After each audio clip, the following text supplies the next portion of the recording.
Gorgeous Ngambie Lakes, situated in the heart of Victoria.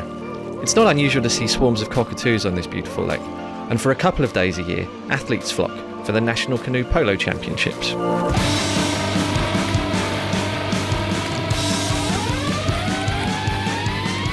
Train hard.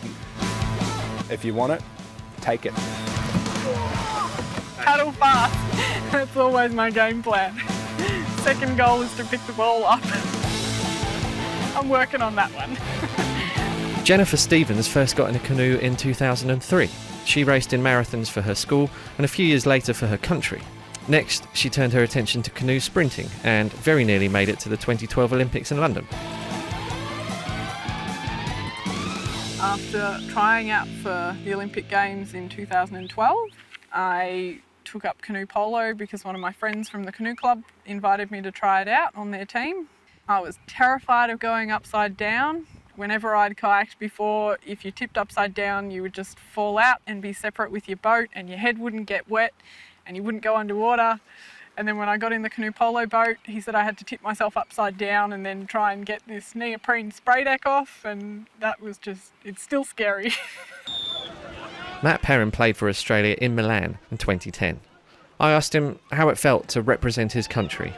It felt really fantastic. Like, that's what I'd been aspiring to the whole time when I was training. That's what I was thinking about. Like, whenever I go to the gym or anything like that, I'd think of myself in my Aussie jersey, and also, like, to be honest, I always saw a French jersey in front of me because they were world champions at the time that I was chasing down. And whenever I was running or whenever I was lifting weights or in the boat when it was freezing cold, when it's dark, I was thinking of that and just wanting to progress with the sport and, you know, get to that level. And yeah, when I did it, it was absolutely fantastic. Like, that's why I'm back here, hoping to next year for 2018 crack the team again and, you know, get a medal hopefully. Nice shiny gold one would be good.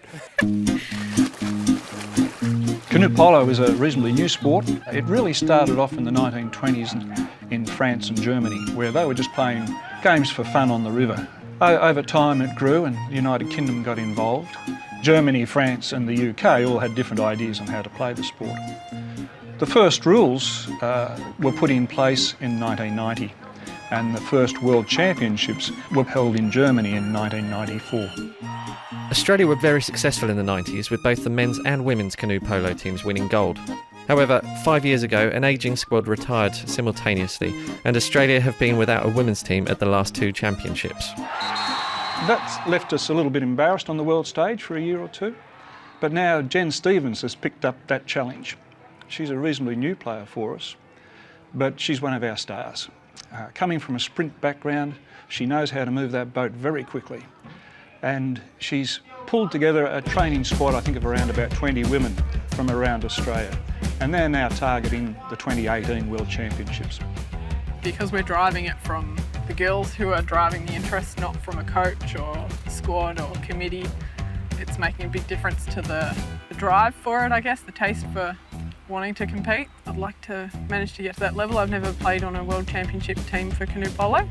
Have before in marathon kayaking. It would be pretty amazing, I think, to have an experience at a World Championship as part of a team.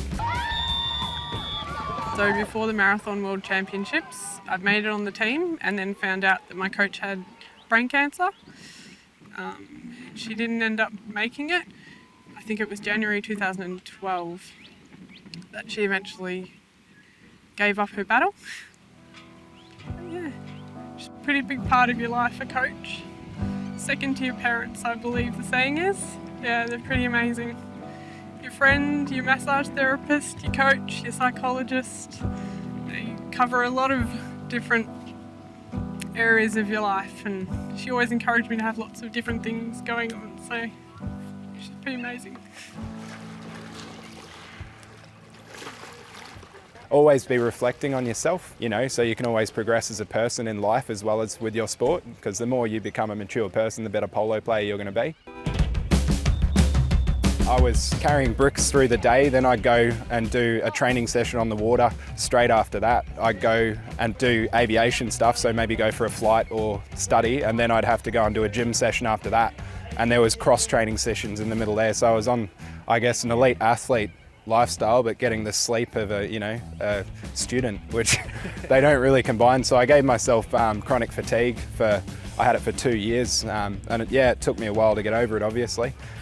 Trying out for the Olympic Games, I decided about 6 months out that I wouldn't work, no study, just trained solely for the Olympic Games. And by the time I got on the start line, I was pretty disinterested in it, just because there wasn't anything else. There was so much pressure to compete. I've always competed better and been happier and things like that if I've got other things outside of sport as well.